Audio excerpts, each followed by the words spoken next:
Hello, everyone. It's Regular Guy here, and today I want to talk about Germans. That may sound like a weird thing for anyone to want to talk about, but I have my reasons. I want to push a provocative theory.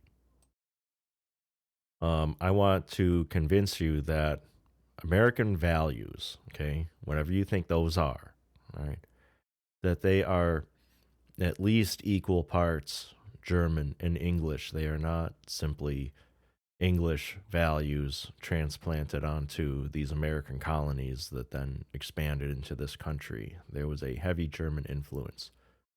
Furthermore, I want to convince you that the German influence was good, um, and that when we stopped paying attention to German authors, we lost something important. Okay. Um, I think we developed a kind of amnesia. Okay. That is my provocative theory I'm going to put forth. Now, I'm going to try to do this as quickly as possible here. So I'm going to run things through things pretty quickly. I'm starting off here with a famous Roman author writing around the year 98 AD about Germans. Now, the Romans had a hard time with Germans. They didn't really know what to make of them. I highlighted a few things here to kind of get things going. The Romans didn't really like fighting Germans, and they don't describe them as really people that you want to mess with too much here. But when they get down to like climate and soil, um, they say that they don't have a lot of the cattle they have are not great. Okay, they're not like our Roman cattle. But it's their primary like form of currency. Okay, these people barter. They don't use money. He says here, there may be gold and silver ore, that people can mine over in Germany, but nobody's ever gone looking for it because they don't care about that stuff. They just don't care about silver and gold. And then moving on, there's a border population where people are familiar with money. They get what it is, and they'll use it to trade with the neighbors. Okay, but they like old familiar money, um, and they prefer silver because a lot of objects are made out of silver, and so it's really this it's this there's just more of it, and so it's easier for them to use it as currency. Um, Now here he talks about generals leading by example, more by example than by authority. Um, and authority to reprimand, imprison, or even to flog is permitted to the priests alone. So these Germans have kings who are dynastic, and then they have generals, I guess, people running around with weapons. But first of all, the kings don't have unlimited or arbitrary power. The generals aren't so much order givers as example setters, so they actually have to go out and fight, I guess. And it doesn't look like they have any ability to enforce laws domestically. It looks like that's reserved to this priestly caste. All right. What most stimulates their courage is their families. They're motivated heavily by families. And here in green, I put where he references women. All right. Um, the women are out there cheering on the men, according to Tacitus. And he says down here in yellow that what most motivates these Germans to fight is fear of enslavement, and that women, in particular, they're afraid of their women being enslaved. Okay.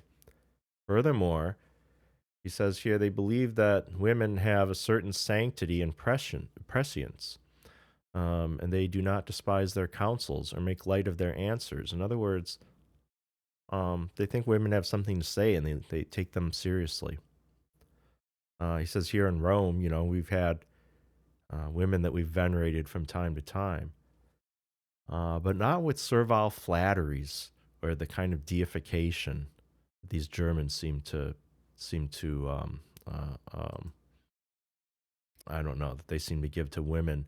He calls them sham deifications, but he has to. Tacitus is a proud Roman pagan. He doesn't believe that these German um, deities really are real. Um, he says that they have their chiefs deliberate, but they deliberate in conjunction with the whole tribe. Now, Tacitus isn't real clear about what's going on here, but he seems to think that there's some kind of, um, I don't know, dual system of deliberation where the chiefs are all deliberating in smoke-filled rooms, but then there's also some aspect of that involves public input, public participation, public visibility. Scanning down, punishments. These Germans are all into punishment. All right, I don't even know what this plunged into the mire of the morass with the hurdle. I don't know what that means. But he says they make a big show of doing it, publicly. Okay. And they have punishments for lighter offenses too. Okay. So it's, there are a lot of laws up in Germany, according to Tacitus, and they get enforced harshly. Okay. But there's also some kind of a popular thing going on here, okay? These chief magistrates administer the law in the cantons and the towns. And he says each of these has 100 associates chosen from the people who support him with their advice and influence. So, almost saying like the cops there are chosen by the people. Anyway, that's Tacitus talking about Germans in 100 AD. All right, let's move ahead a few centuries now. Okay, now we are in roughly the late 6th century AD, so like 590s or something. I don't know. Maybe this I may have my dates off a little bit, but I think this author died around like 632 AD. So he might have been writing, I guess, in the early 7th century. All right, so his name's Isidore of Seville. You can Google him yourself and see what the deal is, but he's a Visigoth, and Visigoths, the first thing that Wikipedia will tell you is that they were Germanic. Nobody knows really where they came from, but everybody kind of agrees that they were just Germanic, okay? So Isidore is camped out somewhere around Seville, I guess. He's Visigoth. Visigoths are running the show by this time. The Roman Empire has pretty much been snuffed out by these Visigoths, and now, the Dark Ages are about to set in. Now, we've all been told that this is like, major tragedy, like it's total disarray and disorder. So let's see what this Visigoth had to say. This Germanic guy who's, advising the local rulers out there in Visigothic Rome, is saying human life is governed by the reward or punishment of the law. Now, Tacitus was just saying that these Romans have a lot of laws. These Germans have a lot of laws. They have laws for the major offenses and the minor offenses. And Pufendorf was also saying in the excerpts that I read in my Pufendorf videos that humans are chiefly governed by fear, and that the impulse that humans have to form governments arises out of fear.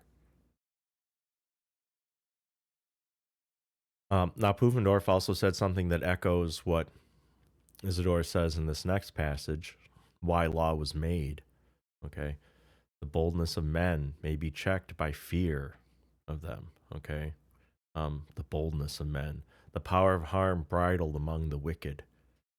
Okay. That's kept in check by the dread of punishment.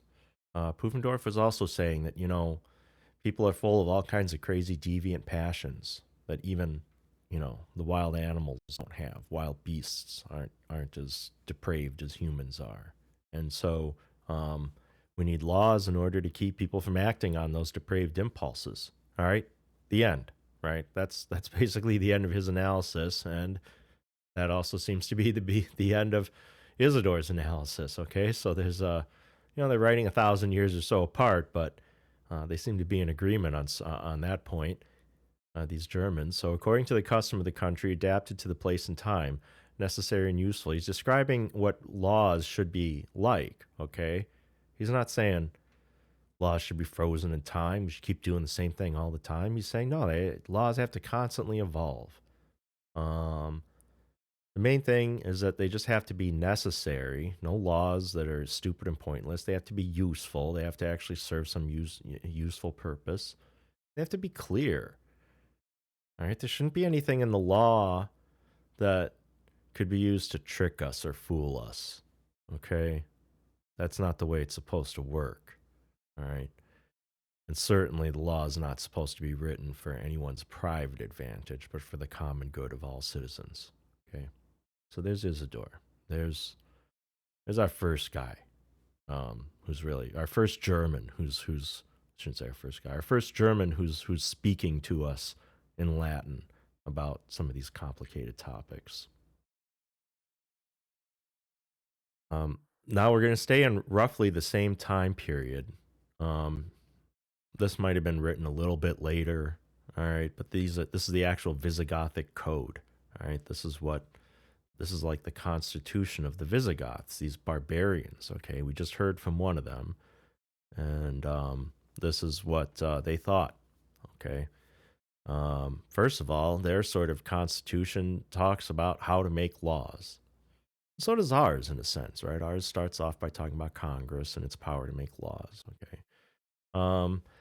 I highlighted portions here to make it, save time here.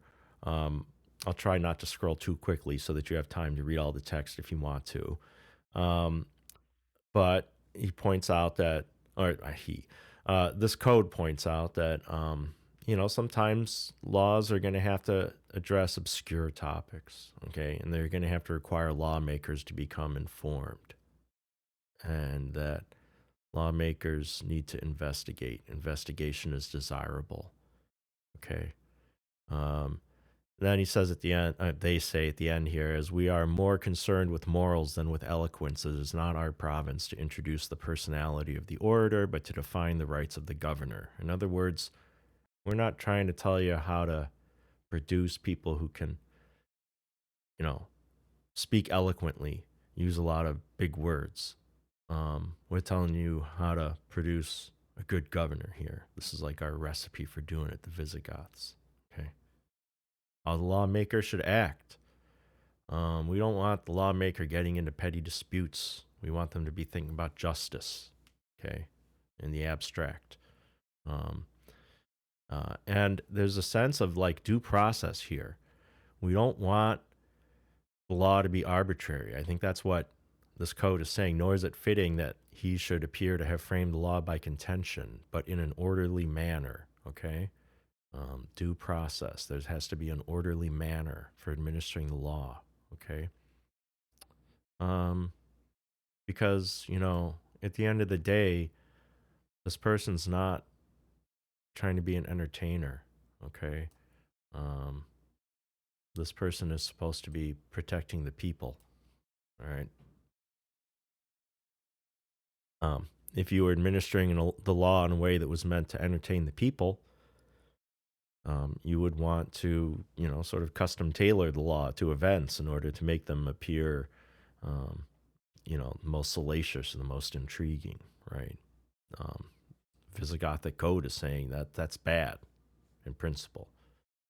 All right, it's interesting that they were even, familiar with the phenomenon, that they even thought to address it, right? What should be required of the lawmaker? It should be evident that he has acted not for the private gain. Now, it doesn't say he shall not act for private gain, or of an individual. It just says it shall not be evident. It shouldn't look that way. Okay. It may conclusively appear that the law has not been made for any private or personal advantage. Okay. They just say appear. We don't want it to look bad. Okay. Now, this is actually a rule that we carry forth in government ethics today. The cardinal rule of government ethics is that government officials and government employees should avoid the appearance of impropriety. Actual impropriety is not required, only the appearance. Okay. I think that's interesting, but I highlight it here, whether you think it's right or wrong, simply to illustrate that this idea that we carry forward may have come from Germans. All right, there's certain things we may have brought over from the Germans, and that the English or the Romans, whoever, just weren't attentive to. All right, conduct of the lawmaker in his daily life should prefer morals to eloquence. Again, we don't want these people to put on airs and act fancy. We want them to be easy to understand. We want them to be moral. Speech should be characterized by virtuous sentiments, not elegance of expression. Okay? Look, that's it. That's the end of the section. They didn't think you needed to write a whole lot more than that. Maybe you don't. How the lawmaker should impart advice. Well, they should be easy of access to the citizens and the common people. That's interesting. That's not how it normally works. It's normally hard for the people to get access to their lawmaker. You got to go through a lot of circles and get close. But he's saying, they're saying, the Visigoths are saying that as much as possible, you want the people to have access to the lawmakers. The lawmaker is the guardian of public safety, exercising the government by universal consent, and can't abuse the privileges of their office. And he says judicial office, but they kind of mix and match back then. Various types of officials could hold judicial office under the Visigoths, but you can't abuse your office. Okay, all right. Again, this is coming from Germans. This is not something that I think you'll find in Locke. Okay, it's not something that you'll find really in the Magna Carta. Okay, how the lawmaker should act in rendering judgment. Again, avoid the appearance of impartiality. Okay, I mean, it's almost like a 21st century government ethics written word for word. Okay, but it's coming out of the Visigothic code from the 7th century. Okay, how the lawmaker should comport himself in private and public affairs, should be assiduous in the performance of his duties so that he may be feared by the commonality. Again, there's that fear thing. Okay, at the end of the day, these Germans seem to believe that fear was the primary instinct that motivates people. And so even when you're doing good things, even when you're doing things that are intended to promote the common defense, you're doing things impartially, you're still wielding power over people. You're expected to wield power over people by triggering their fear of you. All right. That's what the Visigothic Code is saying a lawmaker should do. And then down here, I put in yellow that, again, it's about the safety of public. They put the safety of the public depends on the preservation of the law. Pufendorf, in the excerpt that I covered in my 2 videos on him, also says that there are a lot of wicked people out there, a lot of sick people out there.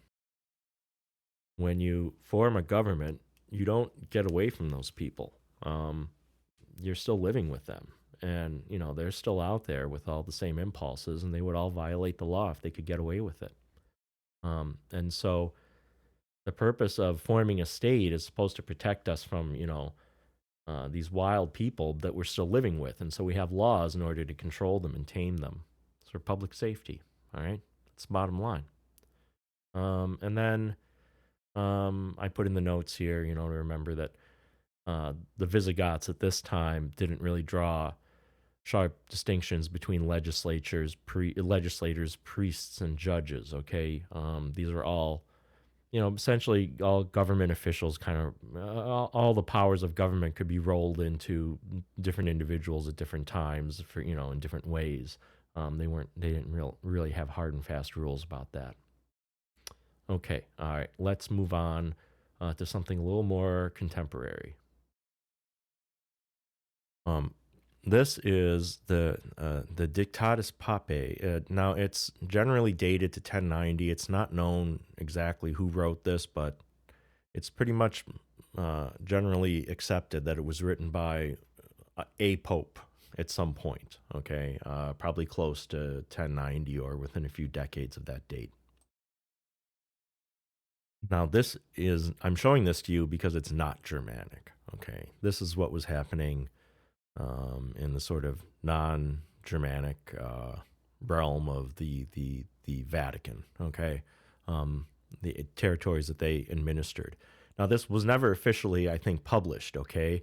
This was like a document that got floated around inside the Vatican, and it was sort of like what we're seeing here is what the Pope was thinking, okay, or the inner thoughts of a Pope, not something that the Pope would dare, I guess, publish, or I'm not maybe dare isn't the right word, but it's not something that was meant for public consumption. It wasn't meant to be heard, I think, outside the Vatican.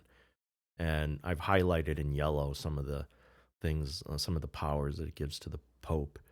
And you can see that the Pope here is claiming pretty much universal power over everyone. And I think this portion in section 22 is kind of interesting.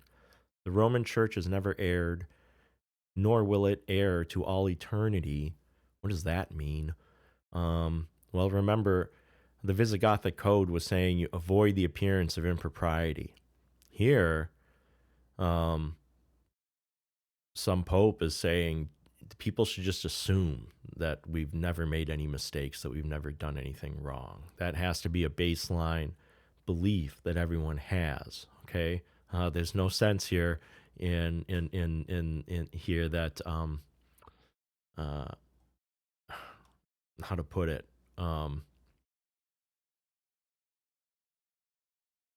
There's no sense here that the government has to earn the trust of the people or preserve the popular faith. Okay, you just have to assume that the government, you just have to hold it as an article of faith. Okay, all right. Now this is not Germanic. I'm only holding it out here in sharp contrast to the next and final passage that I'm going to share with you. This is I guess kind of a pamphlet of sorts or something that was written by this Italian person named Marsiglio. Marsiligio. Marsiligio. All right, I'm gonna botch that name. In 1324. Now, if you Google this person, you'll find out quickly that he was a supporter of a Bavarian king who was having some kind of fight with the Pope.